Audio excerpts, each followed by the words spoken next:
kwako Mr. Photius. Orbit kipi kimesababisha mmeweza kuanzisha huu mfuko? Mmeona kuna tatizo gani ambalo mnajaribu kulisolve? Je, kuna kitu fulani ambacho mmeona kilikuwa kina lack kwenye community ambayo mnakuja kusaidia, ama kuna opportunity fulani ambayo mnatuletea? What brings this fund in the table? Okay, asante sana kwa hilo swali zuri. Unajua kwenye uwekezaji wawekezaji wanatakiwa wawe na various options. Kuna wale ambao wako tayari kuwekeza wenyewe moja kwa moja kwenye hisa. Kuna wale ambao wanataka kuwekeza kwenye bond moja kwa moja na wana muda wa kufuatilia wenyewe, kufuatilia mikutano, kufuatilia kila kitu. Lakini huwa inakuwa ni vizuri kuwapa sasa wawekezaji option kwamba sasa wewe baada ya kufuatilia kampuni moja moja na baada ya kufuatilia kila kitu wewe mwenyewe peke yako, na pengine ulipwe gawio wewe mwenyewe ndio uanze kuinvest, ndio unakuwepo sasa ule utaratibu, yani kwamba sasa unakuwepo na uwekezaji wa pamoja ambako wewe ambaye una muda wa kufuatilia mambo mengi unapata access sasa ya kuingiza kwenye mfuko ambao pengine una mseto wa kutosha, uko well diversified na unaendeshwa na professionals ambao wenyewe ni wabobevu kwenye soko, kwamba sasa inakupunguzia ule muda sasa kuanza kufuatilia wewe mwenyewe kila kitu ambacho kinahusiana na uwekezaji wako. Kwa hiyo kununua mfuko ni sasa na kununua ile mboga ambayo tayari imeshapikwa vizuri, imekaangwa, wewe unaweka mezani, unaanza kula sasa. Na kwenye upande wa hii mifuko ya uwekezaji wa pamoja, vile huwa ni muhimu sana sasa kwa wale wawekezaji ambao ni wale wa kawaida, retail investors ambao wana kiasi cha chini.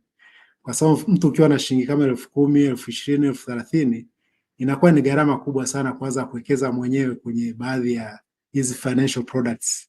Kwa mfano kama alivyosema kwenye uwekezaji wa kwenye government bonds, minimum amount ni shilingi milioni 1. Sasa kwa wale wawekezaji ambao wana kiwango kidogo 50,000, 200,000, 300,000 na anataka kupata access ya kupata return ambayo inafanana na ile ya bond, sasa hii mifuko ya pamoja ndio hapo sasa inapokuja kuwasaidia watu wengi kwa ujumla. Na kimsingi mifuko ya uwekezaji wa pamoja ndio inayowafaa sana wale ambao kwenye terms za kiuchumi wanasema wako chini ya ile pyramid ya uwekezaji. Watu wako huko pembezoni huko ambao sio rahisi ku access hizi products moja kwa moja.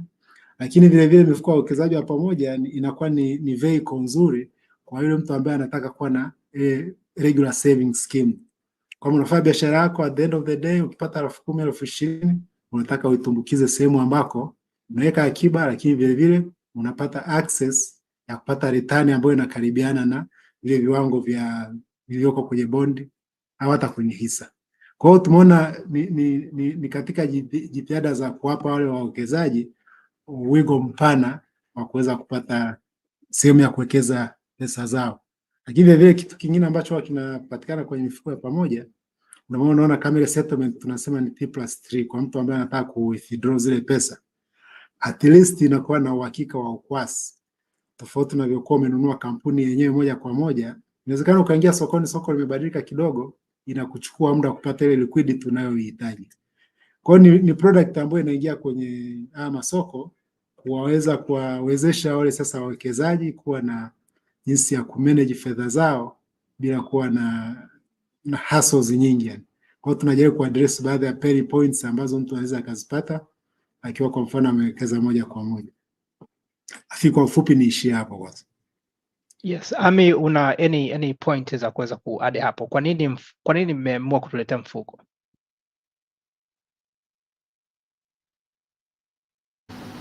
Point nyingi na ameshazisema kaka Photius, lakini moja vitu vikubwa ambavyo tumenotice ni kumjengea Mtanzania tabia ya kusave.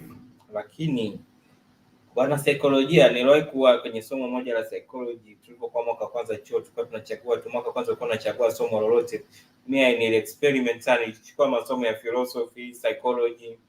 Kuna kitu kinaitwa reward system. Sasa unataka Mtanzania save, what do you reward them for save? Returns. na that reward has to come na faida kubwa zaidi. Mtu anasema okay, nimeweka 11,000 yangu, okay, baada ya miezi 6 ile 11,000 kumbe imekuwa kiasi, imekuwa zaidi kuliko ambapo ningeweka kwenye draw ama kwenye account bank, then anapata moyo wa kuendelea kusave zaidi. So Inuka Money Market pamoja na Orbit Securities tukasema, you know what, tuwasaidie Watanzania waweze kusave.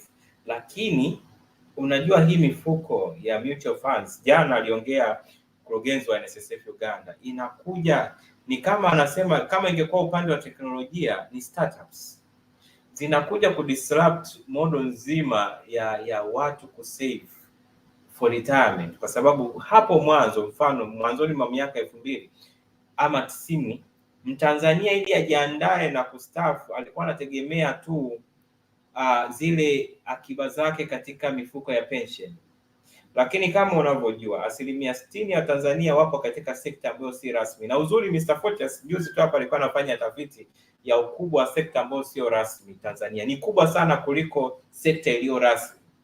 Maana yake nini? Ukitegemea tu mifuko ya pension katika Tanzania 100, una Tanzania 60 ambao when it comes to retirement kusema kweli hawatakuwa na pa kukimbilia. Sasa mfuko kama Inuka Money Market na mifuko ya jamii hii ni fursa kwa mama yule, kwa dada yule, kwa kaka yule, kwa baba yule ambaye yeye amejiajiri, yeye ni dereva bodaboda, yeye ni dereva wa malori ya masafa mbali, yeye ni mfanyabiashara mkubwa wa mbao, lakini hajajiweka kwenye sekta rasmi, kwa hiyo hafanye NSSF contributions kuweza kujitengenezea mpango wake rasmi wa kujikimu pindi atakavyo staff. Kwa hiyo huu vile vile naweza kusema ni namna ya mtu kujipambania kujitengenezea pension yako binafsi pindi pale utakapokuwa umestaafu ama umeachia watoto biashara, wewe vile vile una uwezo wa kujikimu. Kwa hiyo kwa kaka yule mpambanaji ambaye anasikia, this is an opportunity ya kusema, you know what, kila mwezi niweke pembeni kiasi fulani, hiki kiasi kitakuja kunisaidia mimi hapa nitakapokuwa nina miaka 62.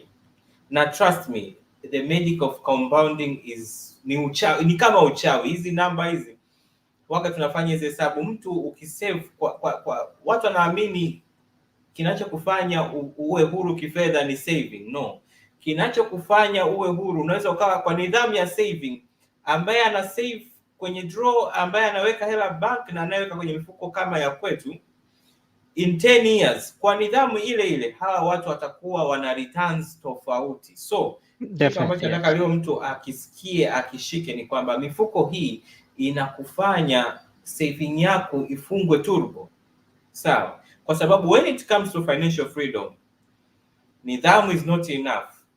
It's about where do you put your money, and we solve that question ya where do you put your money. You put your money, unaweka hela sasa katika mifuko hii hapa. Kwa hiyo kwa kaka, dada, baba, mama, dereva, nesi, polisi, upo kwenye ni mkulima, ni mfanyakazi, ni mvuvi, this is it guys. When it comes to investing, this is it, kwa sababu sasa you are in control of your future. Huhitaji kuwa at the mercy ya kikokotoo, yani unasubiri ile pension yako, lakini vile vile huku the returns hazitahitaji maformula, yani huku ni nidhamu yako. Tuachie sisi portfolio managers pamoja na regulators. Kumbuka hii mifuko haiendeshwi na watu tu kijanja janja, no. Mfuko kama huu unakuwa una structure ifuatayo. Kwanza kuna regulator ambaye ni CMSA anatusimamia. Kuna hazini, huyu kwa Kiingereza anaitwa custodian pamoja na trustee. Mifuko yote, sio Inuka tu, mifuko yote. Huyu hela zinapoletwa haziletwi ofisini kwetu, na mimi sitaiona shilingi 100 yako, sitaiona 10,000 yako. Hizi hela zinaenda kwa mhazini trustee, ambapo kwa mfuko kama wetu ni CRDB. Kwa hela zitatunzwa huko. Tunachofanya sisi Orbit Securities na Inuka Money Market Funds portfolio managers ni kutoa instructions kwa CRDB, naomba ufanye hiki, naomba uwekeze hapa. Na wewe utakapotaka kupata ile hela yako, sisi tutakachokifanya na kusema CRDB, bwana Ezekiel anahitaji hela yake, kwa hiyo tunanunua vipande vyake 10 tumpatie hela yake. CRDB atafuata instructions zetu, hapo tuna auditor. Sawa. So you understand, this is when it comes to safety, there is no safety as this one, kwa sababu different players play together. Yani ni kama vile ni kama password ya bomb, wanasema password la nuclear bombs Marekani. Password kila mtu ana namba zake, kwa hiyo mtu mmoja aweza akajisikia tu niamke nilipue popote. This is like it.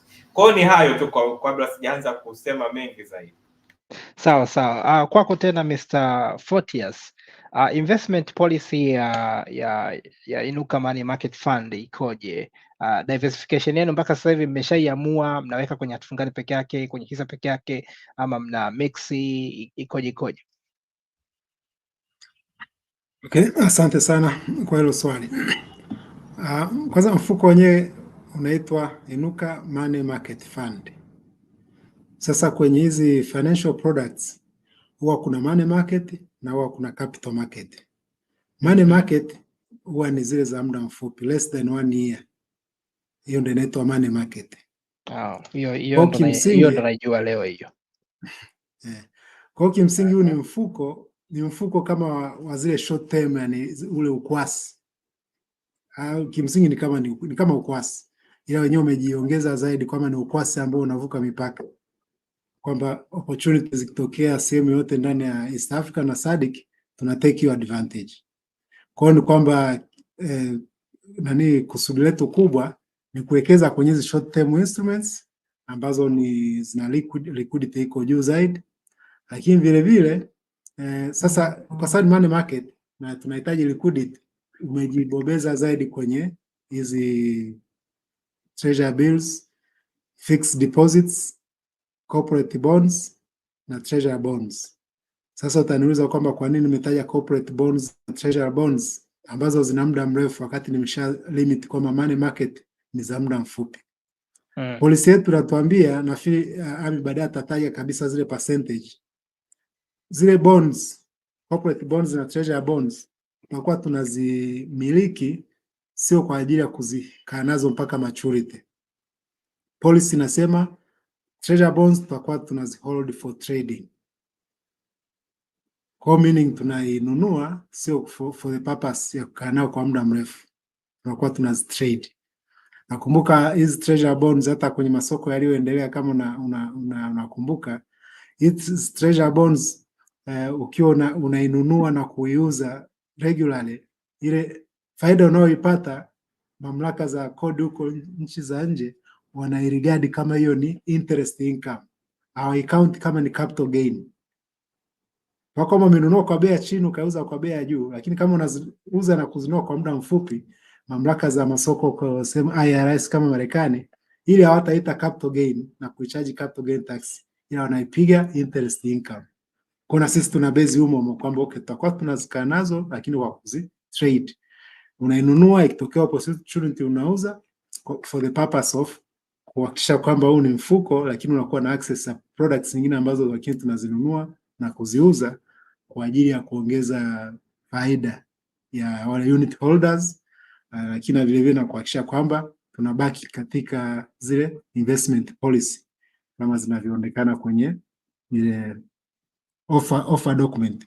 Afiami atataja specific zile percentage zikoje hapo baadaye.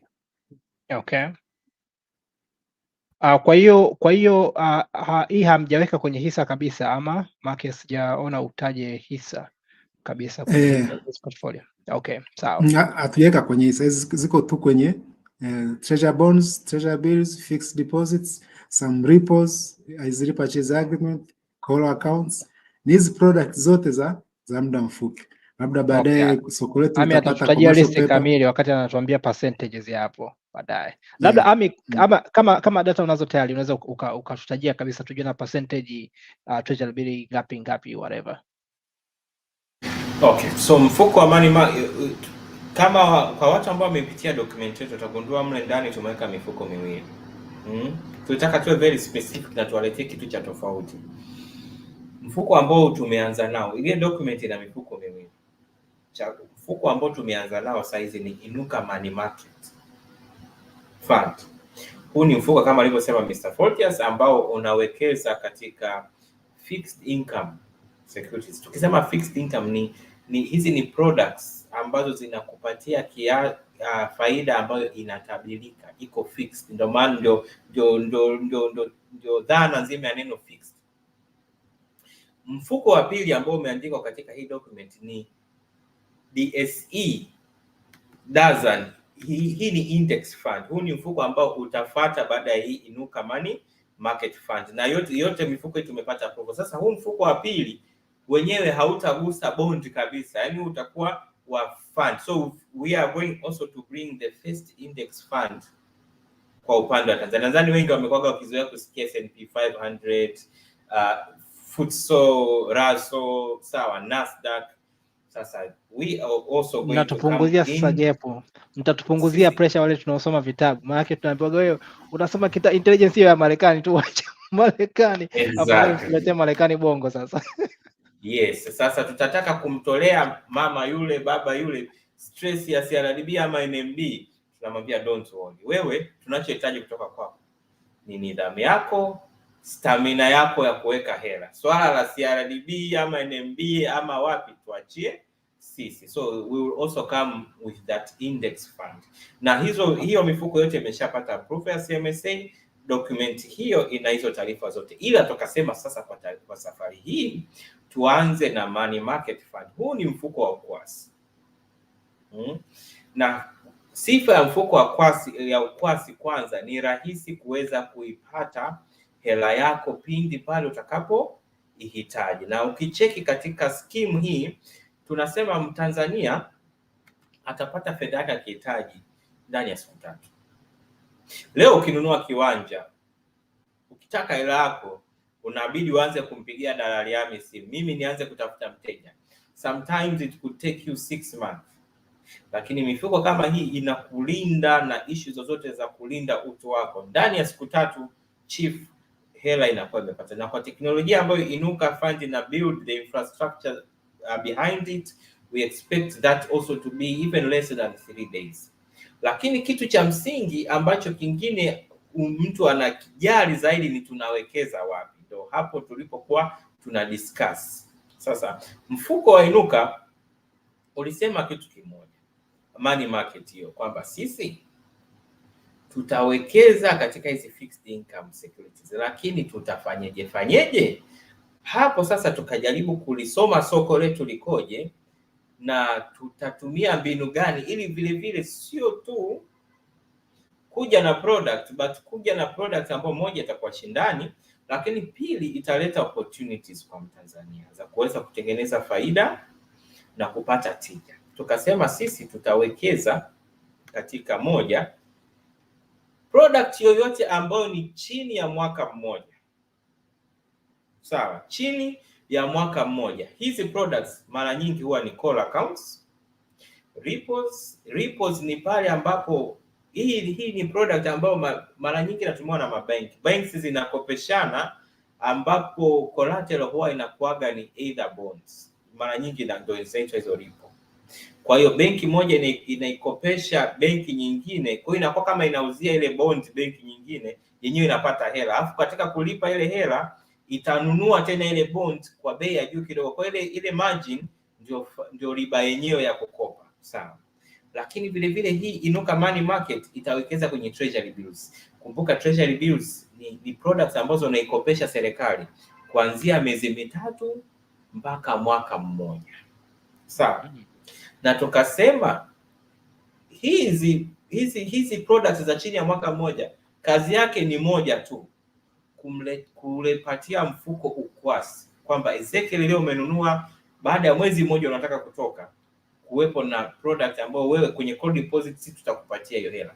Lakini tukasema tusimwache Mtanzania hapo tu, tumpelekea another type of income, ambapo huko atapata interest income, lakini atapata capital gain, ambapo 50%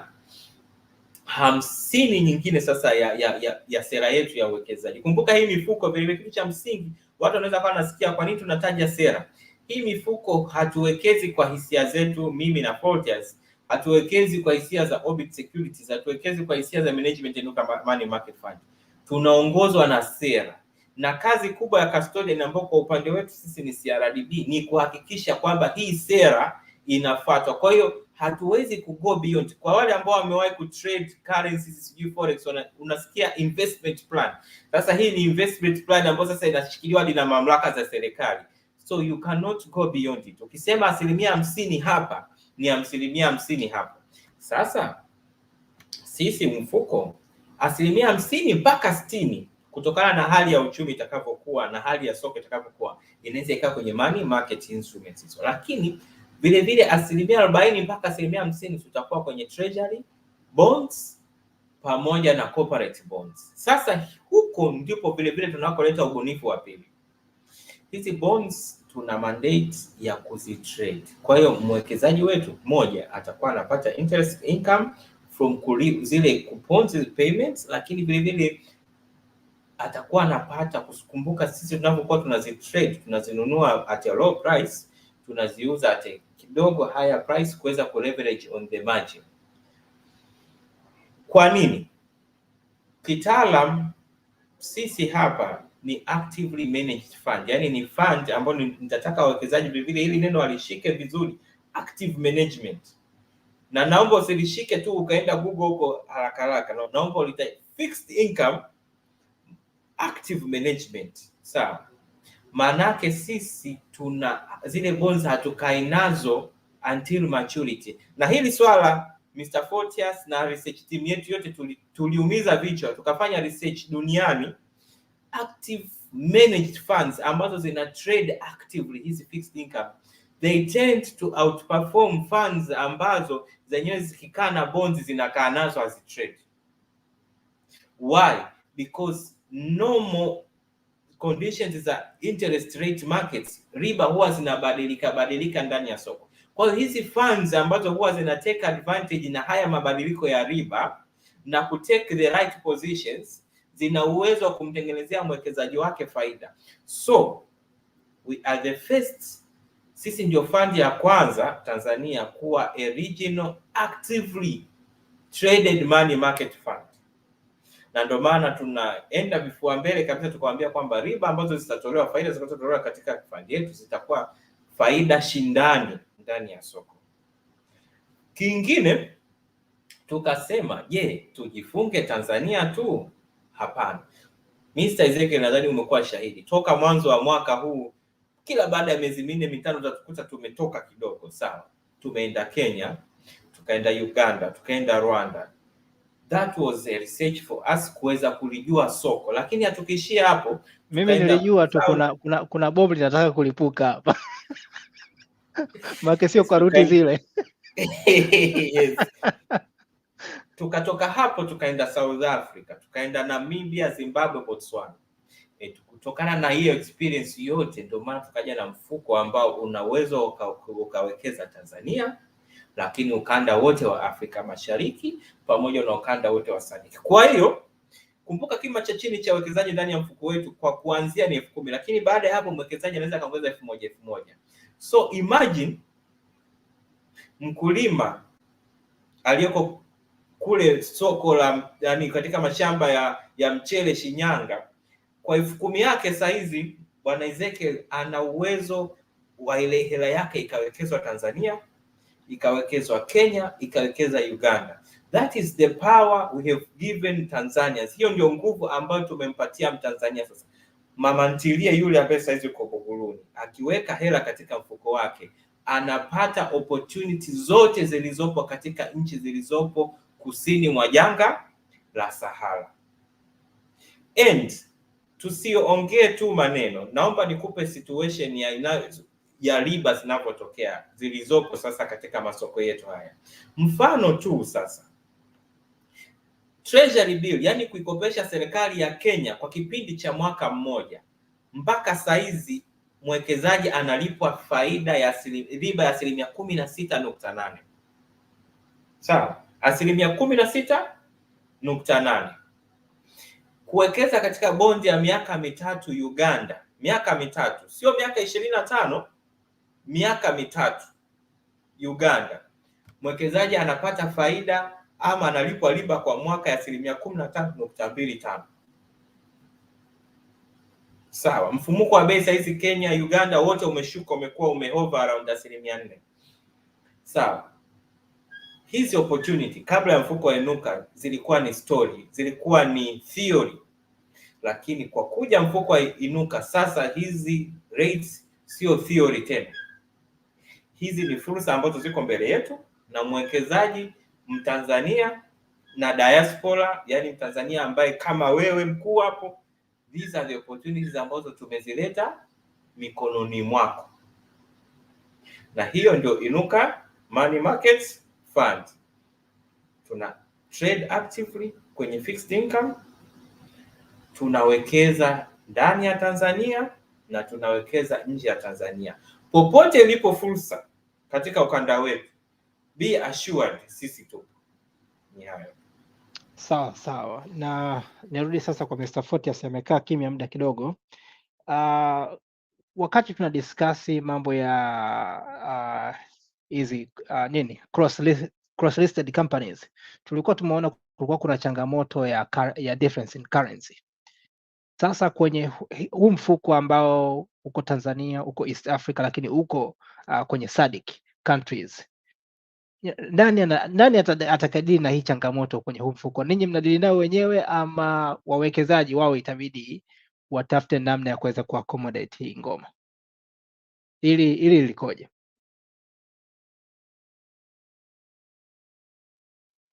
Mr. Photius, naona internet inamkosea haki pale, na anakwenda kimgandisho kama Chuck Norris. Ami, hebu unaweza ukaendelea wakati Photius anakuja taratibu. Nadhani atakuwa amepata shida ya mtandao kidogo.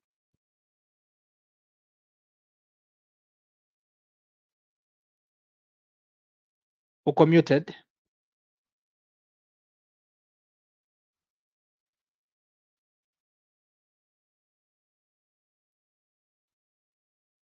Ama shida iko kwangu?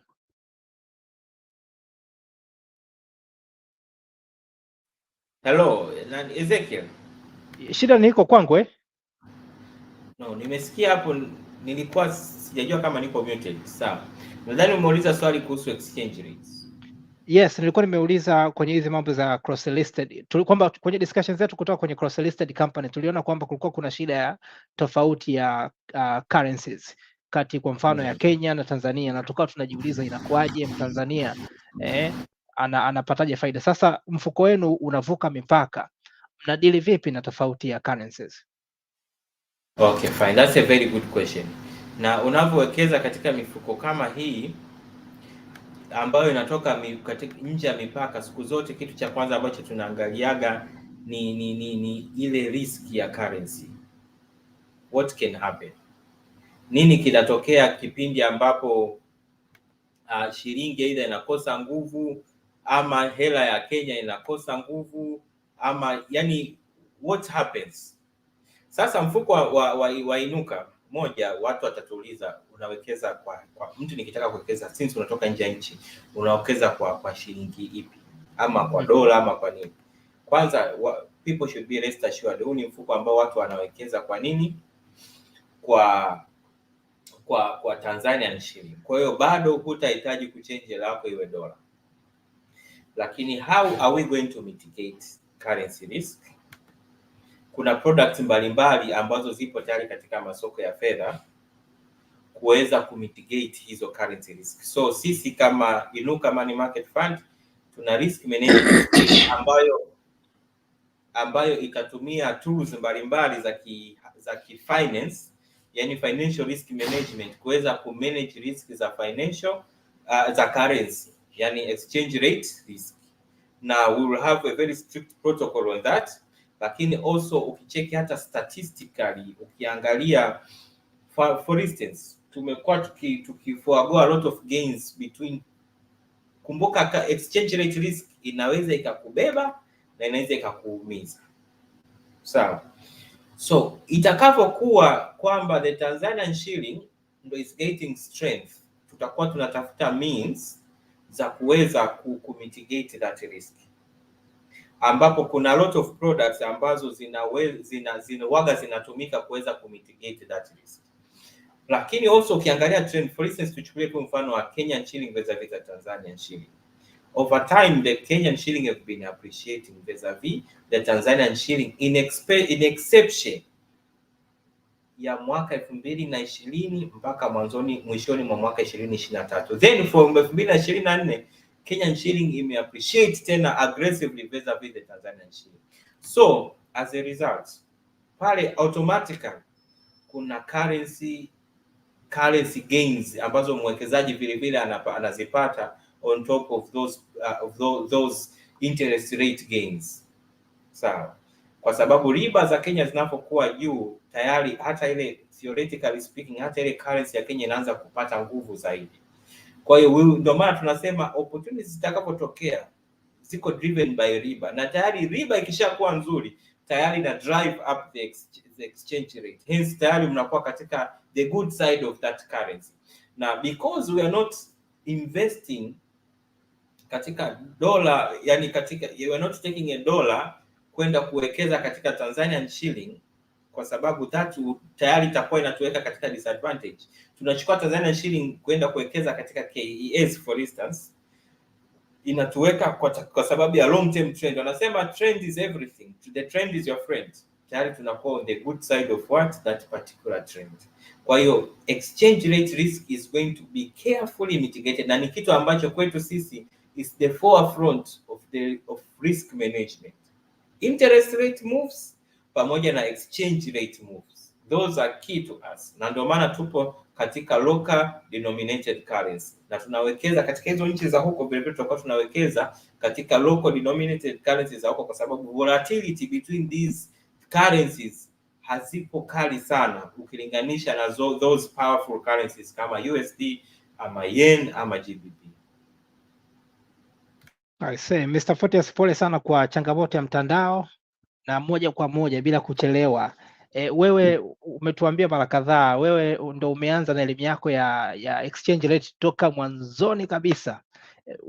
What comment do you have kwenye hii issue ya difference in currency kwenye huu mfuko? Nafikiri nimemsikia hapo mwishoni akijibu, atakuwa amejibu vizuri, lakini ni kitu ambacho naweza nikaongezea. Huu wanasema mzigo mzito mpe Mnyamwezi. Huu mfuko currency yake ni TZS. Kwa hiyo mwekezaji ana exposure yoyote kwenye foreign exchange risk. Sasa ndo hapo kazi inakuja kwetu kuhakikisha kwamba tunazimanage hizo risk ili mfuko na reporting currency ya mfuko iendelee kumpa faida nzuri ambayo ni shindani kwenye financial products zilizoko kwenye soko letu. Kwa hiyo mwekezaji ana risk yoyote, na ikiwezekana ana faida, ana mambo mengi sana ya kugain, kwa sababu kama nilivyosema Ami, kuna currency kama ya Kenya mara nyingi interest rate zikiongezeka hapa, sio kimsingi ni kuvutia kama ile Kenya imeharibika zaidi, nataka ya appreciate, mara nyingi wanapandisha vile viwango vya riba. Kwa hiyo tukienda huko kwenye hiyo strategy ya Kenya, tuna benefit both ways. Unaenda ku earn yield nzuri, lakini at the same time ile currency na appreciate. Kwa hiyo kimsingi kazi yetu ni ndio ya risk management, na tutakuwa tunatoa periodic reporting. Sasa kwenye zile reporting period tutakuwa tunatoa summary ya huko tunakowekeza hali ikoje. Kwa hiyo kimsingi uwekezaji huu utamsaidia vile vile na mwekezaji kuwa kama sehemu ya elimu, kupata maarifa ya chumi nyingine zinaendeleaje. Kwa sababu lazima tutakuwa tunakava kila kitu ili mwekezaji aweze kujua riski gani ambayo tunaichukua na tunafaidi vipi. So tofauti na desi ambao wanasema nipe 100 nitakupa 1000 bila kukuambia business model. Kwa hiyo uwekezaji lazima tukuambie sisi tunatengenezaje faida, riski gani, tunazimitigate vipi. Kwa hiyo ndo kazi yetu sasa kama professional managers wa mfuko. I say, safi sana, safi sana. Ya, mimi binafsi niwape pongezi kwa sababu kwa mategemeo yangu, kwa sababu mnavuka mipaka, ilikuwa nitegemea kusikia kwamba mnafanya conversion kwenda kwenye dola, alafu baada ya hapo ndio mwekeze kwenye masoko ya nje, kitu ambacho ni adui wa fedha ya Tanzania. Lakini nadhani mmeamua kubeba hii riski wenyewe ya currencies wakati huo. Sasa sijui mkiwa mnajua ama hamjui, hii naiona ni namna mojawapo ya kupambania sana Tanzanian shillings, kwa sababu this is how other currencies zinaongezeka value, ambapo zinapokuwa zinawekezwa kwenye masoko ya nje. Na tulikotoka ilikuwa ni kwamba TZS inatumika ndani tu, itakapotaka kutumika nje inabidi exchange zifanyike, watu wanunue dola, ndio dola itumike kuwekeza sehemu nyingine. Ya kwa hii niwape wanasema nini? Wanaita kudos. Hii neno limetoka wapi? Kudos nyingi sana. Na okay, Ami umesema kima cha chini cha kuingia ni shilingi 10,000. Thamani ya kipande kwa sasa ni kiasi gani? Ami, kwako. Thamani ya kipande saizi ni shilingi 100, na umeuliza swali zuri sana. Mpaka saizi uuzwaji wa vipande umeanza jana tarehe 5 Septemba. Uuzwaji kwa window hii ambayo tunaita ni kama initial public itaendelea mpaka tarehe 18 Oktoba. Hapa vipande vitakuwa viko fixed, yani shilingi 100. Sawa, after Oktoba kutakuwa kama kuna cool off period, yani kutakuwa kuna ile sasa kutengeneza sasa ile register, kuhakikisha kwamba wawekezaji kila kitu kimekaa sawa, taarifa na kila kitu. Of course mifumo ya teknolojia ipo, na within Mr. Fortas atawaambia wawekezaji baadaye wanaweza kawekeza kupitia platform zipi na nini tunachokipanga ili kuhakikisha mwekezaji anawekeza kwa starehe na amani. Baada ya cool off period, kuanzia mwezi wa 11 mwekezaji ataendelea kuweza kununua hivi vipande, lakini sasa ile bei ya vipande, ile net asset value itaanza kupanda. Kwa na ile net asset value ndio ina reflect thamani ya kipande. Kwa hiyo haitakuwa 100 tu, itaanza kupanda sasa, itakuwa 100.1, 100.2, 100.3. Kwa hiyo tuna window kama la wiki 6 hivi wazee tu la kwenda kununua kwa shilingi 100 kwa amani. Kwa hiyo unaweza ukapush kila siku, kujitengenezea nidhamu kila siku, mimi hapa nitatia chochote kitu sawa, ili inapofika muda ile NAV ama ile thamani ya kipande kuanza kutembea, then wewe kuanza kutengeneza faida mapema kabisa kabla ya Christmas ya 2024. Story tamu sana hii. Zile story tumezoea kusikia, bwana mimi nimenunua CRDB ikiwa shilingi 100, sasa hivi imefika huku. Fortius, naomba utujazilizie hekima hapo. Nafikiri kama alivyosema Ami, kuuza kumeanza jana, itaendelea kwa muda wa wiki 6. Kwa hiyo ni kwamba tu pesa yenyewe inakusubiri tu uanze maana wanasema hii savings, unaweza ukasema kama tulivyosema kwa kile kitabu cha The Richest Man in Babylon, sasa hivi sina pesa ya kutosha, lakini hiyo 10,000 ukianza nayo afu baadaye ukaanza kuweka 5,500, 1,000 mpaka tunafunga hii window, utashangaa umesave pesa nyingi ambazo ulikuwa hujawahi kufikiria kama unaweza ukazisave. Sasa umeshaionyesha pesa kwamba mimi bwana napanda mbegu kwenye hii nuka, na utashangaa michongo inaanza kuja mingi ambayo inakupa hiyo extra money ya kuweza kuwekeza kwenye mfuko. Na in fact sasa hivi weekend, sasa hivi hapo inawezekana kuna mtu mwingine atusikia yuko bar, unaweza ukapunguza bia 2 au 3 ukasema okay, ngoja niweze kuwekeza. Ya sasa hivi amenipa swali kwamba niwaambie tunawekeza kwa mifumo gani. Kuna mfumo ambao tunaukamilisha kabla ya kufunga hii window, itakuwa ni rahisi sana kwenye kuwekeza kwa kutumia app. Nafikiri kuna mtu ameuliza hilo swali. Yes. Imechelewa kidogo tu, kuna mifumo kidogo tunavirekebisha, lakini itakuwa rahisi zaidi. Lakini hata hivyo alijaribika neno, kwa sababu sasa hivi account ya kukusanya pesa iliyoko CRDB wengi wana access nayo. Ukiangalia kwenye ile form kuna account tumeweka pale. Hata sasa hivi unaweza ukaamua kuhamisha pesa ukazipeleka kwenye account. Alafu Ami atatupa address ambayo sasa ukishapeleka hizo pesa, of course kuna form ambayo lazima ujaze ili tupate hizo taarifa. Kwa hiyo unaweza kuanza hata sasa hivi kuanza kusave kidogo kidogo au kikubwa, ili mradi at least kwenye hii window uweze kununua hivi vipande kwa shilingi 100 pa. Sasa tukishafunga tukafungua, tunakuwa tumeshaanza kuziwekeza hizo pesa. Ile shilingi 10,000 ambayo sasa inakupa vipande 100 Ami, wakati ile 10,000 itakupa vipande pungufu kidogo. Kwa hiyo hii ni window ambayo ni nzuri sana kuchukua uamuzi na kuanza kuwekeza. Na of course tukishafunga sio kwamba itaishia hapo, utaendelea tu kuendelea kuwekeza huko siku za mbele. Ndio hicho ambacho naweza nikaongezea kwa sasa hivi. Sawa. Allen Kajo anauliza, je, msimu wa kupoa kwa soko unaenda hadi kipindi gani kwa uzoefu wako Ami?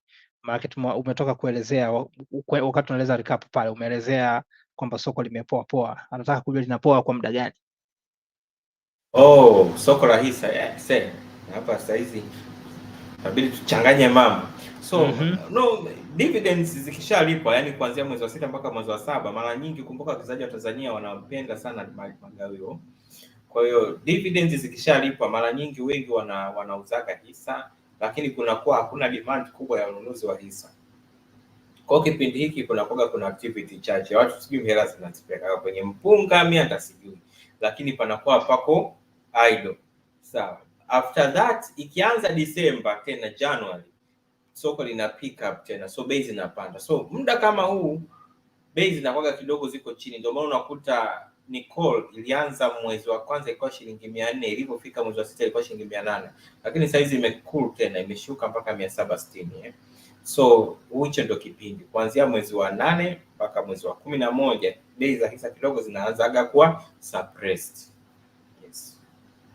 Sawa, shukrani sana. Zera Lucy Tazimila, nisamee na tamka jina lako taratibu nisije nikaongea vitu vingine. Umesema mimi nataka kujua hiyo Inuka Money Fund faida yake ikoje?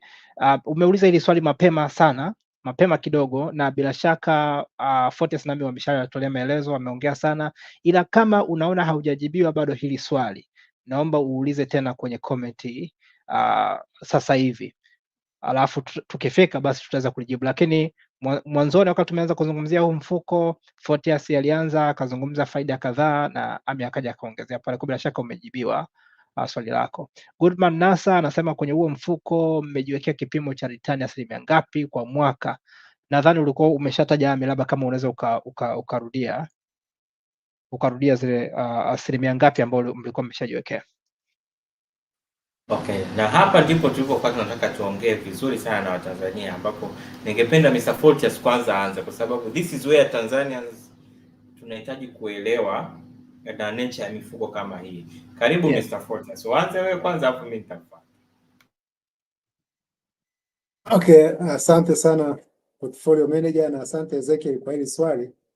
Kimsingi hili swali tangu tume launch mfuko jana, karibu kila mtu alikuwa anauliza. Wafuzo wanatoa reference kwamba pia anatoa 10%, 12%, 11% mpaka 15%. Je, nyinyi mtatoa kiasi gani? Nakumbuka jana one of the panelists alikuwa amespekulate, ametaja figure fulani, ile rate of return tunayotegemea kuipata, na ikawa viral sana, imetembea sana mtandaoni, ila hakuna sehemu yote ambayo neno lilitoka mdomoni mwa Orbit kwamba tumetaja specific kwamba tunategemea return kiasi gani. Sasa unajua huu mfuko ndo unaanza, baada hatujawa na track record, ndo tunaanza kukusanya pesa sasa hivi. Na kwenye masoko yaliyoendelea kama Marekani, mfuko kama ambao unaanza ni kama hairuhusiwi kuambia watu kwamba wewe uta earn kiasi gani, yani specifically kuambia kwamba uta earn kiasi gani, 12%, 13% au 15% kwa mfuko kama ambao unaanza. Ila mfuko ambao tayari umeshakuwepo unaweza ukaambia kwamba okay, over time mimi nilikuwa na annual return labda 12% au 13%. Ila going forward historia sio lazima ijirudie. Kwa professional kwenye mifuko huwa inazuiwa kutaja kwamba okay, kumhakikishia mteja kwamba going forward mimi nitakuwa na kiasi fulani. Kwa hiyo ndio maana na sisi tumemute kwenye hiyo kwamba tutataja kwamba specifically tunataka kumpa mtaji mwekezaji asilimia ngapi ambao haitegemea kuipata. Bila tulichokiweka ni benchmark kwamba okay, kwa huu mfuko kwa yote anaweka pesa at least haitashuka chini ya asilimia fulani. Hiyo ndo kama passmark ambao Ami mara nyingi huwa anaielezea kwamba unaposema passmark ni 40%, sio kwamba sasa mwanafunzi hawa na fight kupata hiyo 40%. Yeye mwanafunzi atakiwa apate 80, 90. Kwa hiyo sisi tumejiwekea hiyo benchmark ya net yield ya 364 days kujumlisha 0.5%, kwamba at least haitashuka hapo, lakini hiyo ni benchmark return. Expected return hiyo ndo hatutaitaja, lakini ndio hiyo tunasema kwamba tutatoa return shindani kulinganisha na products zilizopo. Ila of course tukisha operate mwaka mzima at least tutaanza kuwa sasa na track record. Hiyo track record ndio itakayotuuza huko going forward. Ami, sasa perfect. Ami, kwa Tanzania ninaomba ikifika Christmas ya 2026 tuangalie, mimi nachoomba tu mtupe pongezi. That's all. Tukutane mahala fulani tupige cheers. Tutapeana location. Lakini kama nilivyosema, the nature of this fund, ukicheki duniani, actively managed funds tend to outperform passively managed funds. Sawa. Nimetaja hapo riba ambazo zinapatikana katika masoko tofauti. Sawa, na come back home, angalia riba ambayo zipo saizi kwenye rates. Sawa. Sasa angalia, sisi ni ng'ombe ambaye amepewa uwanda mpana wa kula majani. Nadhani unaelewa maziwa tutakaokuwa tunatoa na ndoo ambazo yule mfugaji atabidi awe anakuja kuziweka ili kuweza kupata hayo maziwa kwenda kuyauza mtaani. Ninachoweza kukisema ni kwamba riba yetu itakuwa shindani na italeta ushindani ndani ya soko. Get on board, be part of this team. Asante sana. Dietrich Luhaga anasema inuka hapo ije mapema ili kuweza kuona na kufuatilia miamala na mwenendo binafsi wa uwekezaji. Bila shaka umejibiwa na Mr. Fortius. Nkusuvila Michael anasema kipande bei gani huo mfuko, na je nafaidika thamani ikikuwa tu ya kipande, sio lazima mpaka nifaidike na gawio pekee? Sasa hii sijui ni swali make na hamna question mark, lakini bei ya kipande Ami ameshatuambia kwa sasa hivi ni shilingi 100, ndogo sana, yani ndogo sana, flow ya chini kabisa ambao nadhani kila mmoja anaweza kalukia hapo. Ya huku mbele naomba nisome tena. Anasema je, nafaidika thamani ikikuwa tu ya kipande, sio lazima? Ami, naomba utu dadavulie kifupi sana. Anatamani kujua anafaidikaje na mfuko kifedha. This is a growth fund. Sawa. Maana yake nini? Hii ni fund ambayo inakwambia bwana, mimi napenda kuchukulia mfano wa Masai. Nasema sisi ni wa Masai ambao ng'ombe wetu akishazaa hatuchinji ndama na kumla. Tunataka tu tuna ng'ombe 100, tunataka kuwa na ng'ombe 1000, tunataka kuwa na ng'ombe 10,000 mpaka tufikie ng'ombe 100,000. This is the growth fund. Maana yake nini? Utakapoweka hela yako, unatupa mandate ya sisi kinachozaliwa tukiinvest tena kikapate kuzaa zaidi. Kwa hiyo 100 ile ikitengeneza shilingi 10, ile shilingi 10 tunairudisha tena sokoni ikazae mdogo wake tena. Lengo ni lipi? Wewe kupata kitu kinachoitwa ongezeko la mtaji. Research siku zote za financial markets duniani zinaonyesha kabisa kwamba money, hela, wealth is created kupitia capital appreciation. Na ndio maana wengi tunapenda ardhi, kwa sababu unanunua ardhi milioni 6 unakuja kuiuza kwa milioni 28. Na that, my friend, is what Inuka Money Market is all about. Tunataka tukuze thamani ya saving. Kumbuka hii mifuko, siku zote watu wanaamini sisi tunakuja, unakutaka juzi niangalia kulikuwa kuna session moja ndugu zetu waliongea vizuri sana kuhusu uwekezaji. Lakini watu wakawa wanasema bora zile hela nikaziweke kwenye uvuvi. Guys, naomba tupeane elimu ya fedha kidogo. Kuna 2 types of income. Active income na passive income. Active income ni kipato ambacho kinahitaji wewe utoke nyumbani uende ukafanye biashara, na ndio uvuvi huo, kwenda kuuza maduka ama kufanya kazi zako ambazo umeajiriwa kama ninavyofanya mimi ama Mr. Ezekiel. Hiki kipato active income kinategemea utashi wako, kinategemea afya yako na kinategemea utimamu wako wa kuwa kazini kipindi hicho. Sawa. Na hiki kipato fortunately na unfortunately kimepewaga deadline. Sawa. Usipofukuzwa kazi ama usipofilisika utastaafu. Utaambiwa bwana Ami, asante kwa kuja, ila saizi tunaomba usije tena, uachie vijana. Na hata wananchi wenyewe wanasema kuna wazee wameshikilia ofisi hawataki kuacha ofisi. Yes. Kumbe hujui deadline ya mwenzio hiyo. Yes. So active income imepewa jukumu moja, na naomba leo wasikilizaji wetu wakichukua hicho. Kazi ya active income ni kitu kimoja tu. Uwe mfanyabiashara wa nguo, uwe exporter wa korosho, uwe importer wa hardware, kazi yako hiyo, kazi yake ni moja tu, kukuwezesha wewe kuboresha passive income.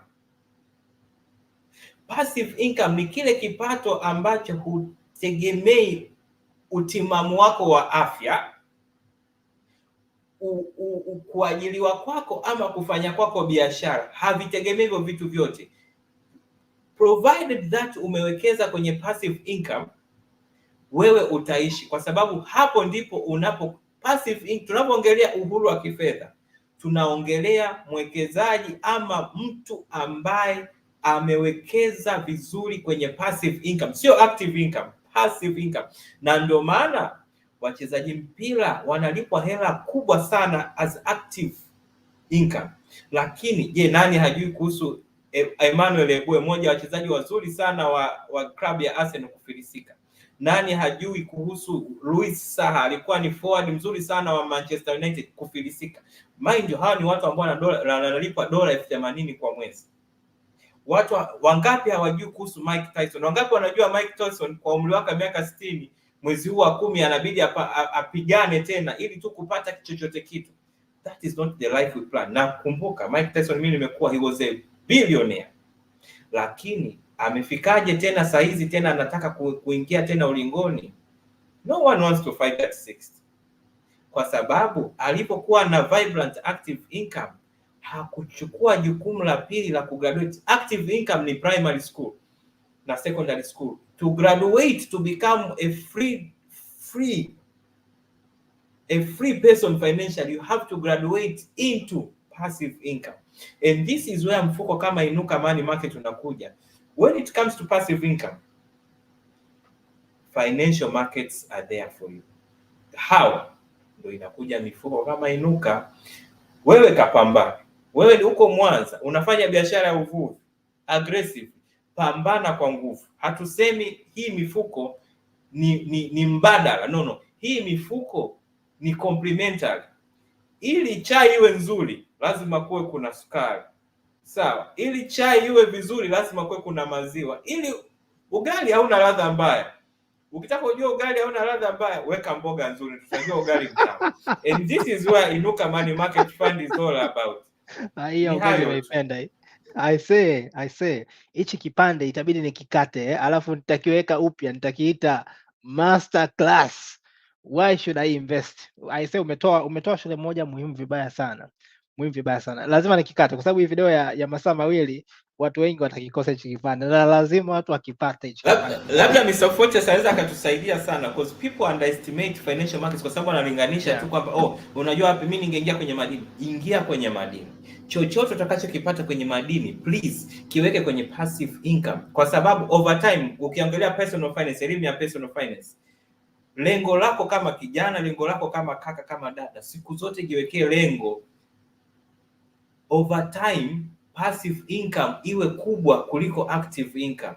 At that point of time, my friend, unaweza ukaenda ukashinda Dubai mwaka mzima, tusikuambie kwa nini unashinda Dubai, kwa sababu na hii inajibu swali kwamba unajua kuna yale mambo tumezoea kuona. Of course ilikuwa ni kwenye movie na mimi nilikuwa nakiviza toka zamani.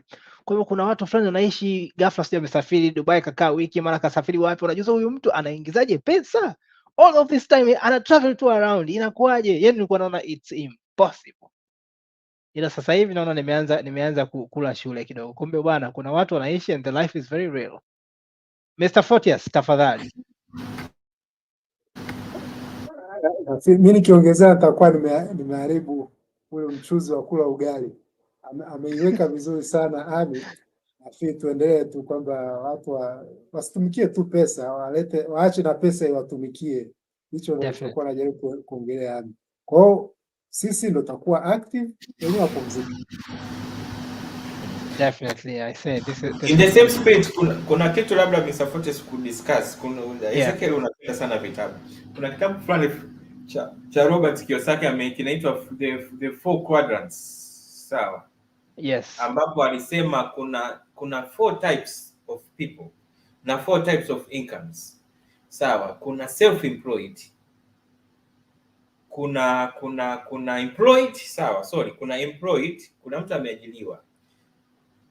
Huyu anauza muda wake. Sawa, kuna self-employed. Huyu naye anauza muda wake. Kuna business person. Huyu ametengeneza biashara inamuingizia kipato. Lakini akasema on that pinnacle of the pyramid kuna investor.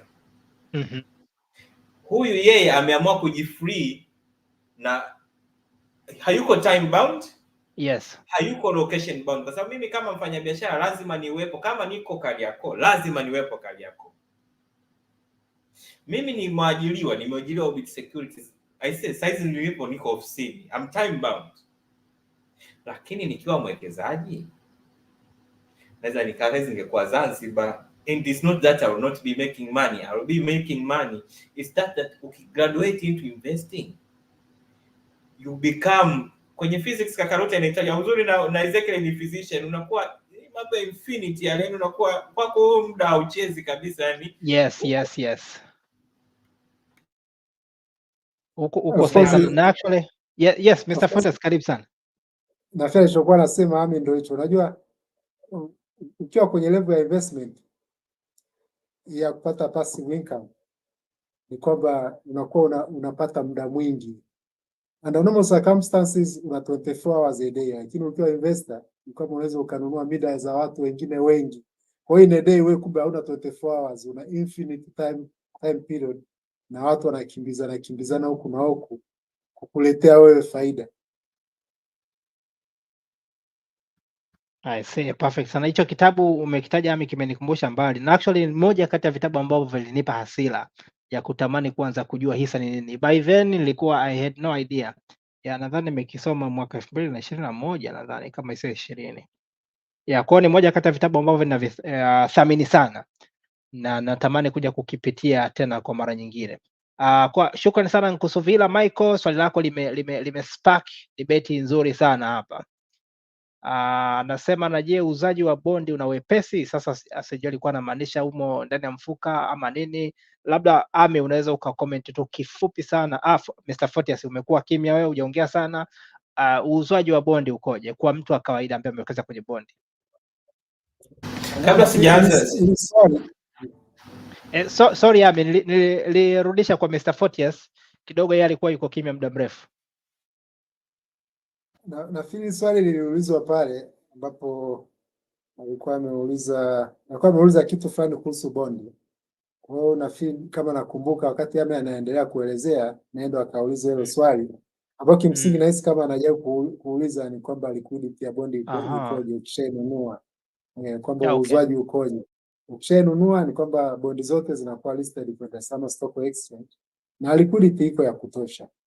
Kwa ukitaka kuuza huwa zinauzika. Isipokuwa riski utakayokutana nayo ni bei utakayoikuta huko ikoje.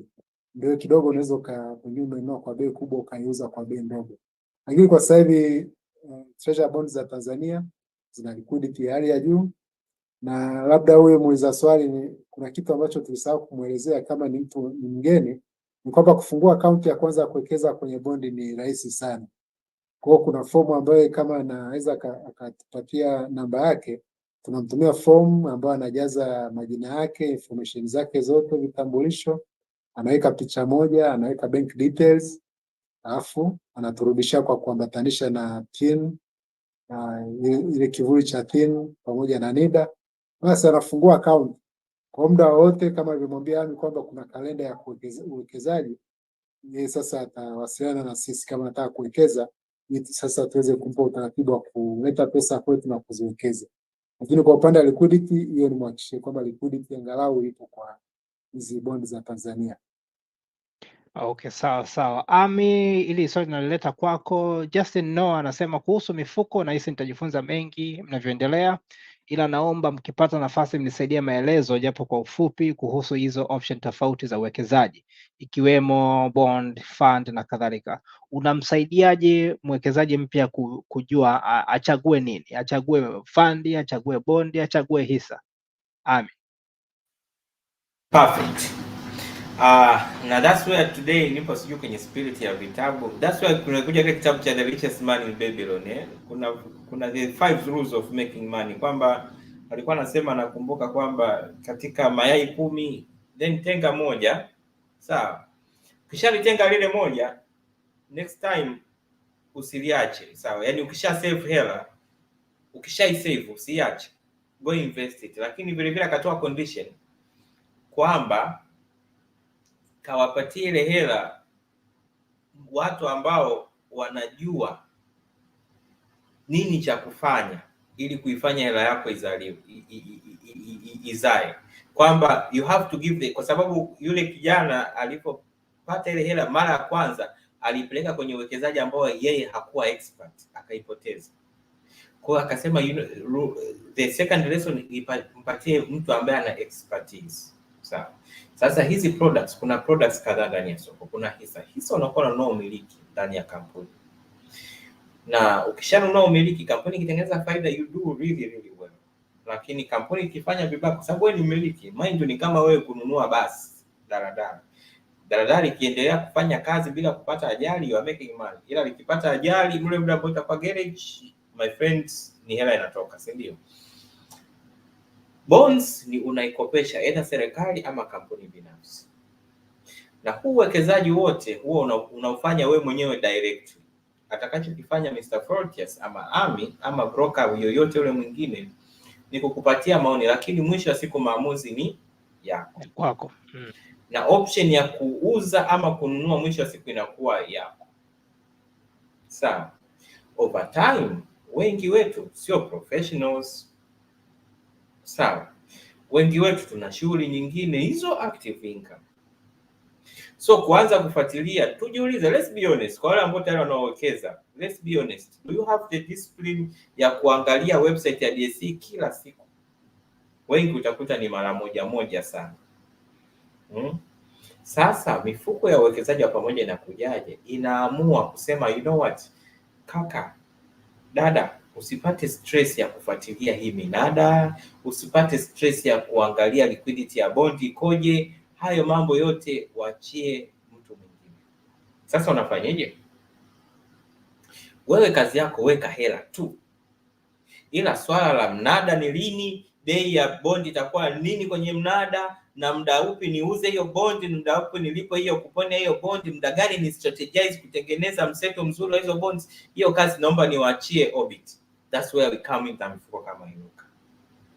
So sisi hapa we take away your pain, we take away your stress, and we take away your troubles kuhusu investments. Tunasema wewe sasa, wewe tunachokuomba kwako ni nidhamu yako na consistency yako tu. So imagine, let's talk about football. Una option mbili. Kuchagua timu nzuri tu ushabikie, una uhakika itashinda, ama uanzishe timu yako wewe mwenyewe, uanze kutengeneza wachezaji wa gharama zako, and that is investment for you. Sisi hapa ni kama team tayari iko established. All we do is participate in the league. Tayari tuna professionals, tuna kocha wazuri. All we need is kukusanya pointi 3 kwa niaba yako. You do not need to start a game by yourself. Sawa. Ni kama buchani. Sawa, sisi ni bucha. Swala la machinjioni tunasema tuachie sisi. Uhitaji kuamka saa 9 asubuhi kwenda kuangaika kudondosha ng'ombe. Sawa. Wewe tuachie sisi. Sisi tutakuletea nyama nyumbani kwako, sebuleni kwako. Itakuwa swala la wewe kula tu, kupika, kula. Na sisi sasa kwa sababu ni money market fund, na kupika tunapika. Kazi yako inakuwa kula matunda ya uwekezaji wako. You become the boss. Sisi ni bucha na sisi ni machef. We are your chefs. We are here to serve you. Ile mambo ya kusema unajua mteja mfalme, mimi naonaga kule wanadanganyaga tu mteja mfalme, ila huku ndo kweli unakuwa mteja, unakuwa bosi kweli, unamfanya Ubit anahangaika hivi kuhakikisha kwamba anakutengenezea profit, sio tu anakupa huduma alafu unampa hela anaondoka nayo. Simon Patrick Mwavea anauliza Instagram mna account mna account Instagram? Yes, tuna account Instagram inaitwa Orbit Securities, and by next week on Monday we will have also an Inuka Fund account ili brand na yenyewe ikue independent, lakini so far we have Orbit Securities where ndio kampuni mama nyuma ya Inuka Fund. Sawa, na again hatuko peke yetu, it's a consortium. Inuka Fund nyuma yake kuna Orbit Securities kama fund manager, lakini vile vile kuna CRDB Bank kama mlezi na mhazini wa hii fund, lakini vile vile kuna ma-auditors, lakini vile vile kuna wanasheria kuhakikisha tunafuata misingi yote ya sheria, lakini kuhakikisha kwamba tunafuata taratibu zote za kihasibu kuweza kukupatia ripoti ambazo nzuri zimenyoka kabisa. Lakini on top of that tuna CMSA ambaye anatulinda na kuhakikisha kwamba uwekezaji uko katika misingi inayofuata sheria na miongozo ya nchi yetu ya Tanzania. Okay, sawa. I say wadau, kama kuna mtu anatuma maswali kwenye WhatsApp, leo ninatumia simu yangu kama web camera, kwa hiyo siwezi nikasoma jumbe kwenye simu, otherwise nisi nikakanyaga waya huko, mambo yakatibuka hapo. Yes, kwa hiyo wewe unaweza tu kaandika hapo kwenye comment. Kama nisipoweza kuuliza leo, basi kwenye session ijayo tutakuja kuweza kuuliza. Yes, otherwise basi nitalihifadhi alafu nitakuja kuuliza next time. Kwa hiyo hii ni sehemu yangu ya leo, nimeona nijaribu kufanya setup nyingine ili kuweza kutesti mitambo kwa namna tofauti. Allen Kajo, okay, Allen Kajo amekuja tena, anauliza Inuka Fund itakuwa inawekeza hasa kwenye maeneo gani ya uwekezaji? Ameshalijibu vizuri hilo. Nasir Abdalla anasema return yake ni 1% ngapi kwa mwaka ama inategemea na ukuaji wake? Limeshajibiwa pia na hilo swali vizuri sana. Kama hujasikia, tafadhali baadaye ukipata muda unaweza kutembea taratibu kwenye hii video kwa unafanya shughuli nyingine. Allen Kajo amekuja tena, swala la pili, anasema Inuka Fund imekuja na kitu gani cha tofauti na mifuko mingine iliyopo kwenye market tayari? Ili limejibiwa pia vizuri sana, labda kwa faida ya wale ambao wamechelewa, hawakuwepo mwanzoni kabisa. Mr. Fortius, kifupi sana, Inuka Fund imekuja na kitu gani cha tofauti ambacho huwezi ukapata kwenye mifuko mingine? Namba moja, active management. Kama ni mfuko ambao utakuwa actively managed, na hiyo active management kama ilivyokuwa na refer tu wasia akakimbia kwenye vitabu, ni kwamba hatutakuwa passive managers, kwamba unanunua kitu na kanacho mpaka kitakapo machua. Hapana, tutakuwa tunaangalia opportunities zikoje, na tuliangalia kwenye research zetu imeonyesha kabisa ni kwamba kwenye mambo ya passive na active management, kwa bond portfolio active managers na hivyo wanakuwa na superior return kuliko wale passive managers. Kwa hiyo ndio kitu namba moja. Lakini kitu cha pili ni kwamba uwekezaji unavuka mipaka sasa. Sio kama tutabaki hapa Tanzania, fursa zikiwepo Kenya, zikiwepo Uganda, huko kote tutakuwa tunaenda, lakini riski tunakuwa tumebeba sisi wenyewe Orbit Securities, sio riski ya wale unit holders. Kwa hiyo ndio mambo makubwa mawili ambayo na feel with time yatatu validate tu, track record itaonekana. Sawa. Na Ami, hili swali ulishalijibu vizuri. Yes, karibu Mr. Fortius. Labda niongezee kidogo. Ukisoma ile information memorandum utakuta kitu kinaitwa collaterability of hivi vipande, kama unaweza ukavitumia kama dhamana. Sasa katika system ambazo tunarekebisha sasa hivi, tunataka kurahisisha ile ya mtu mweka vipande, unataka kuaccess some short funds baada ya kuuza vipande, tunataka kuweka sasa hiyo jinsi ya kuvitumia kama dhamana kwa urahisi zaidi, baada ya kwenda kufanya application kwenye banking sector na kuchukua mlolongo mrefu. Kwa hicho tutakikamilisha tutakapokuwa tumekamilisha hii hapo, ambayo katika hizo wiki 6 za mauzo tutailaunch, nafikiri watu wataiona jinsi inavyofanya kazi. We cannot wait kwa ajili ya hiyo. Yes, Ami, nilikuwa nimeleta ili kwako. Swali kutoka kwa Nasir Abdalla ulikuwa umeshalijibu, umeshaelezea kabla, lakini unaweza ukaelezea tena kwa faida ambao wamejoin baadaye, kwamba anaweza kununua kila mara akipata kiasi gani cha fedha. Kwa unaweza kutuambia kwa mwanzo mtu anaanzaje na anaongezaje baada ya hapo? Perfect.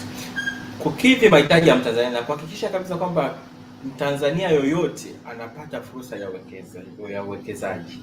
Kumbuka huu ni mfuko wa wananchi, ni kwa ajili ya wananchi. Kima cha chini shilingi 10,000. Lakini ambacho tofauti Inuka anachokileta sokoni vile vile, baada ya hapo mwekezaji anaweza akaongeza uwekezaji kwa maelfu. Kwa hiyo kijana yule ambaye saizi anauza relatively anafanya biashara labda ya kuuza namba za simu, bado naye anapata opportunity ya kusave zile 5,500, akasema you know what, 3,000 niwekeze, 2,000 nifanye nini, nipate dina. Sawa. Kwa hiyo kima cha chini ni 10,000. Baada ya hapo you can add in 1,000 kwa 1,000. Kwa buku tu, nguvu ya buku. Sasa rahisi tunaenda kujua sasa hela hata ile ndogo ina nguvu gani ndani ya uchumi ukiwa na nidhamu na consistency ndani ya uwekezaji. Asante sana. Na yes. Nataka kuongezea hapo mwanzoni, Ami amesema ni mfuko wa wananchi, na naomba sisi tukawakosa wale watu wa Simba. Jana alikuwepo rais wa Yanga, sasa sio kaitafsiri tofauti. Huu ni mfuko wa Tanzania wote. Na kweli mtu hapa anasikia mfuko wa wananchi alafu anakuja kukutana na YouTube video anamuona jamaa pale. Anasema basi hajawasha tutenga. I say imekaa vizuri.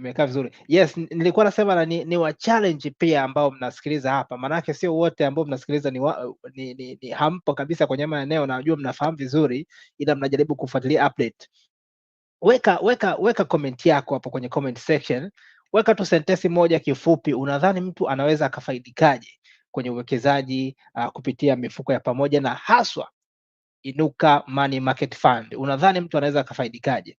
Weka comment hapo ili mwingine akipitia comment yako aweze kujifunza kitu fulani, au sio? Anaendelea okay, nani Mr.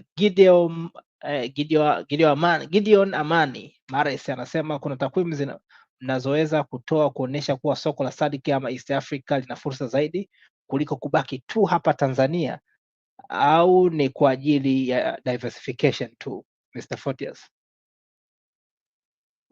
Nafikiri ili tumeshajibu kwa kiasi fulani. Pale Ame alipokuwa anajaribu kutoa zile takwimu za kuhusu yield za Kenya na Uganda, na yes, ile safari tulizofanya kwenye SADC na East Africa zimejaribu kutupa picha kamili, yani kwamba kumbe kuna opportunities zinaweza zikawepo kwenye masoko mengine ambazo ziko tofauti na hapa Tanzania pekee yake. Na nadhani diversification, siku zote mtu ana diversify kule ambako kuna possible opportunities. Huwezi ukakimbilia sehemu umeshana kuna ukame, unataka uende ukajaribu pia kulima na pale. Na tumeona hizo route ambazo mnazifanya. Tunaona hizo route. Ricky DM 126 anasema swali linakuja sasa, Inuka Funds ama Orbit, how they benefit from this? As an investor ningependa kujua nyinyi mna benefit vipi bwana? Hili ndo swali la msingi sana mwekezaji anataka ajue kabla ya kuwekeza. Sije kama mnampiga pande moja kubwa sana. Ami, karibu sana. Sasa hapa ni mwachie Mr. Photius kwa sababu yeye ndio mwandishi wa ile prospectus. Kwa mjibu kwa haraka, sisi kuna kitu kinaitwa management fees. Sawa. Na hapa niliona hata kuna swali hapa limeulizwa kuhusu management fees yetu sisi ni shilingi ngapi? Karibu Kakaruta. Okay, asante sana. Nafikiri kwenye imejieleza vizuri kwenye prospectus baraka wa matarajio hii mifuko hii Inuka na Bazen Index. Maximum fee itakuwa ni 3% ya asset under management. Kwamba zile pesa ambazo tumezikusanya at the end of the reporting period, sisi kama fund managers kuna charges ambazo tutakuwa tunazipata kwenye mfuko. Fund manager ni 2%, custodian au custody fee ni 0.15%, alafu na 0.85 hizo ni kwa ajili ya legal fees, audit fees na kila kitu. Kwa hiyo charge ambayo tunaichaji kwenye zile asset under management ni 3% tu. Kwa hiyo ikitokea gharama zikaongezeka, hizo sasa zitakuwa ni gharama za fund manager, ili tusiwa overburden unit holders na extra cost au na unnecessary overhead. Ndio uzuri wa hii mifuko ni kwamba inakuwa regulated, kwamba msije mkatengeneza mafaida makubwa afu mkala kila kitu ninyi wenyewe. Kwa hiyo wametuwekea hiyo limit, ndio walio approve maximum 3% ya asset under management. Safi sana, safi sana. Engineer Yohana Mahende anauliza, je, mnayo app ya mifuko kama ilivyotetea Miss App? Nadhani hili umeshalijibu vizuri Mr. Fortius. Mmekuja mmeuliza tena pia, je, mmefanya system integration za kuweza kuwekeza kama kulipa kupitia MNO? Tutatuambia maana yake ni sielewi MNO ni kitu gani, and other commercial banks. Ili swali Ami, unasemaje kuhusu hili swali? Of course hiyo mifumo ipo tayari, tayari tuna account CRDB, so we have a partnership with CRDB kwa sababu ndio custodian wetu, umeona, na as we speak tunaendelea kutengeneza seamless integrations ambazo zitamwezesha mwekezaji aweze kuwekeza in all channels anazozijua yeye za CRDB, kuanzia app yao pamoja na mawakala and so on. Upande wa MNOs tumeamua kwenda na aggregator ambaye ni Selcom. Kwa mtu mwenye mtandao yoyote wowote ule popote pale ataweza kupata hizo huduma, lakini vile vile tupo tayari kwenye mazungumzo na MNOs wao kama wao kuweza kuhakikisha kwamba mwekezaji provided ana line ya simu yao anaweza kuwekeza kupitia hao. Lakini hatujaishia hapo, tukasema you know what, mwekezaji anahitaji automation. Technology is key for us.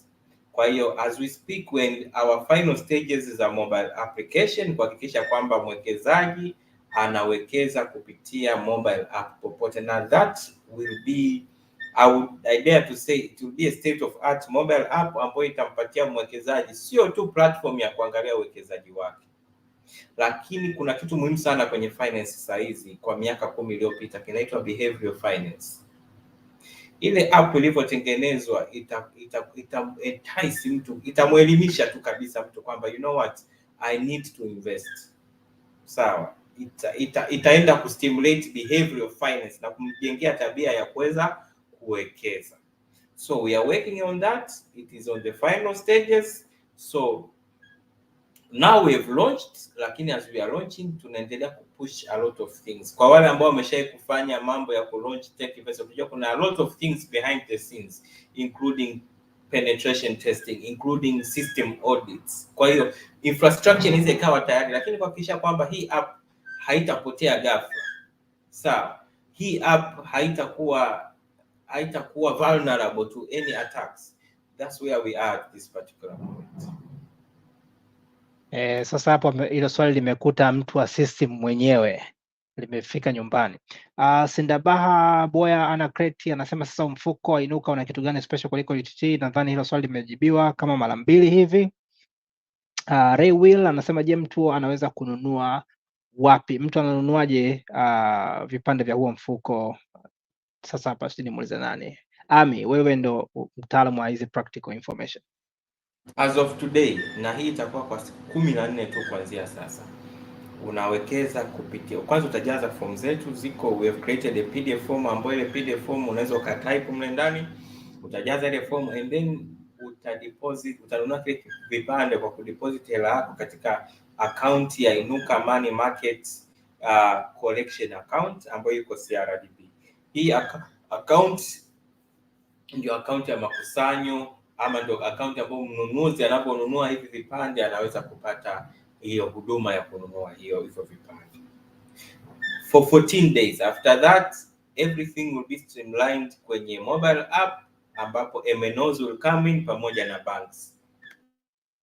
Okay, nitajitahidi nitafute hiyo form pia niweze kuweka kwenye eneo la description hapa. Sasa sio usiku huu, nikimalizana hapa ni na vijana wangu kwa probably kesho asubuhi itakuwepo kwenye eneo la description hapo, pamoja na taarifa za ziada, account number na vitu kama hivyo. Nitajitahidi niweze kuweka kwenye eneo la description hapo. Alafu Mulangira Bagoka anasema mimi naomba kufahamu, je, mfuko huu una compound interest au unatoa gawio la kila mwaka, na vipi mfuko huu una return on investment? Bila shaka hili swali lilikuwa limeshajibiwa na Ami kwa asilimia kubwa sana. Labda Ami, kama unaweza kuongeza neno moja tu, tuna dakika 10 tu tufunge zoezi. Mfuko huu ni growth fund, kwa hiyo the interest will be compounded. Aise, shukrani sana. J Willy naona anamsalimia Nick Rabbit, safi sana. Sehemu nzuri ya kusalimiana hii pia. Andrew Mboe, what drives DCB price increase? Okay, ameturudisha kwa DCB. Comment Mr. Fortius, unazungumzaje hapo? Na ile maelezo tu ambayo alikuwa ameshatoa Ami kwamba ile neno ambao unapendaga sana kuitumia Ezekiel, buying on the dip, kwamba inaonekana kama watu wanaona kama ile ni opportunity, kama sasa hii imeflow bottom up, kwa sasa watu wanaanza kufikiria kununua kabla haijapanda. Lakini of course kikubwa kilichotokea kwenye DCB ni kwamba kuna CEO mpya mgeni, CEO ambaye ana track record nzuri kule alikokuwa. Kwa hiyo ni watu wanajaribu kuangalia kwamba labda naweza katana around bench, kwa hiyo inaanza kuwa na interest kutoka kwa wawekezaji. Yes. I say shukrani sana. Yusuf Maganga anasema Mr. Ami, umeitia shule nzuri sana. Ami, pokea maua yako. Kuna mtu amefurahia shule. Alafu Nasir Abdalla anasema Nicky Rabbit, thank you for this. Ningekosa hii. I say Nicky Rabbit, shukrani sana. Huo ndo binadamu na huo ndo Tanzania, kuhakikisha kwamba tunashirikishana hizi shule. Na to be honest, ni challenge kubwa sana kukutana video ya masaa mawili afu kakaa uiangalie, na sama huwa inavunja motivation fulani, lakini kama unaweza kukaa chini ukafuatilia live na ukasikiliza moja kwa moja maswali yanavyojibiwa, ni nzuri sana. Kwa hiyo nadhani tualikane wadau wakati wa session ikiwa iko live, ni nzuri sana. Kwa wachache sana wanapata fursa ya kuweza kuangalia. Baada ya hapa kikuta tu masaa matatu, munkali unapotea. Kwa Nick Rabbit, endelea. Lakini pia na wengine ambao mnasikiliza hapa, keep on sharing with other people. Nadhani mmejionea elimu ambayo inapatikana hapa ni elimu ambayo inamlenga kila mmoja. Goodman Nasa anasema management fee yenu ni asilimia ngapi? Imesha tamkwa hapo, 3% maximum kwa sasa. Kama nyingine nadhani watakuja kutuambia. Gideon Amani, jina lako leo linanitoa jasho. Gideon Amani Mares anasema ila Warren Buffett si alisema kuwa hizi hedge funds ambazo ziko actively managed, they on the long run never beat the market au fixed income asset ni tofauti? Hebu mtuambie Mr. Fortius, ili nilete kwako. Je, hii na wewe unaweza ukaita ameita ni hedge? Yeye amecompare na comment ya Warren Buffett kwenye hedge fund. What comments can you give Mr. Fortius kwenye hili? Ni kweli alichosema na hata studies zimeonyesha hivyo. Na pale wakati najaribu kuelezea kuhusu active management na passive management, nimeipeleka zaidi kwenye hizi kwenye treasury bonds au fixed income securities. Kwenye stocks huko kweli active managers wamesha prove kwamba they are not yani hawezi kuwazidi wale ambao ni passive managers kwenye stocks. Pia kwenye fixed income kama hizi bonds, historia imeonyesha kabisa kwamba active managed fixed income portfolio inatoa return nzuri zaidi kuliko ile passive management. So unajua kwenye mambo ya bondi kuna vitu vingi sana, ni vitu vingi vidogo, na kwa sababu volume ni kubwa. Si unajua mfano outstanding bonds za Tanzania ni trilioni kama 22. Kwa hiyo size ya bondi market ni kubwa mno, in fact kuliko equities huko duniani. Sasa unakuta kuna a lot of intricacies, a small basis points move inaweza ikakupa return ya maana katika muda mfupi. Kwa hiyo kwa mtu ambaye anafuatilia soko kwa karibu, rahisi sana kuwa anacheza na hizo sensitivity za price ndogo kuweza kutengeneza faida kubwa zaidi. Na kwa Tanzania tunakoelekea, kwa sababu soko letu sasa hivi kidogo bado liko nyuma la fixed income. Kuna kitu kinaitwa yield curve. Sasa as long as tumeanza kuingia kwenye mambo ya active management, naona watu sasa waanze kutufuatilia vizuri ili tuweze kupeana shule ya mambo ya yield curve, kama yield curve jinsi inavyokuwa inabadilika, ni jinsi gani unaweza ukafaidi kwa kuwa unatembea kati ya short term na long term instruments along the yield curve.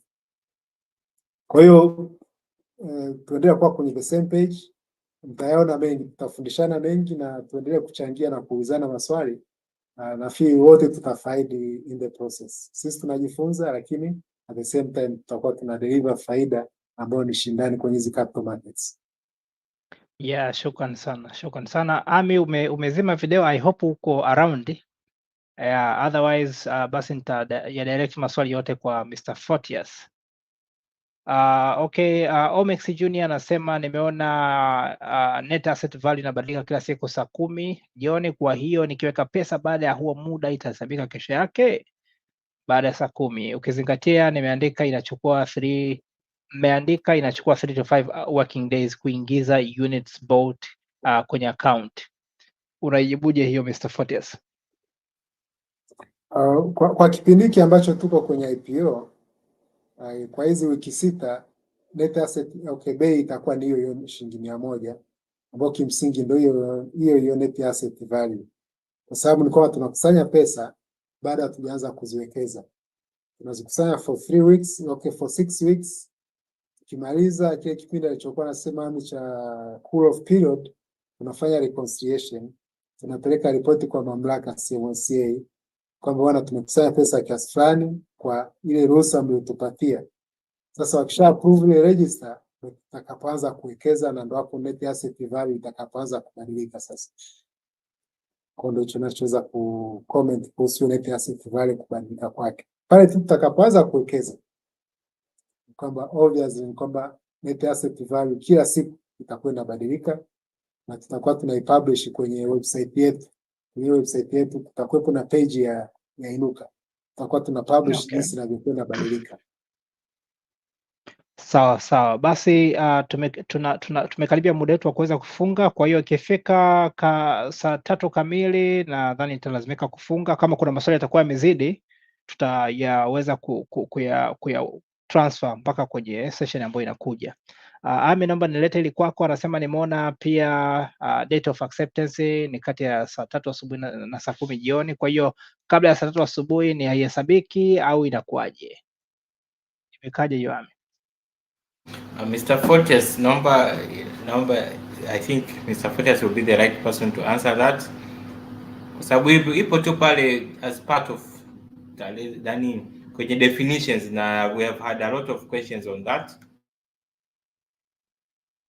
Karibu Mr. Photius.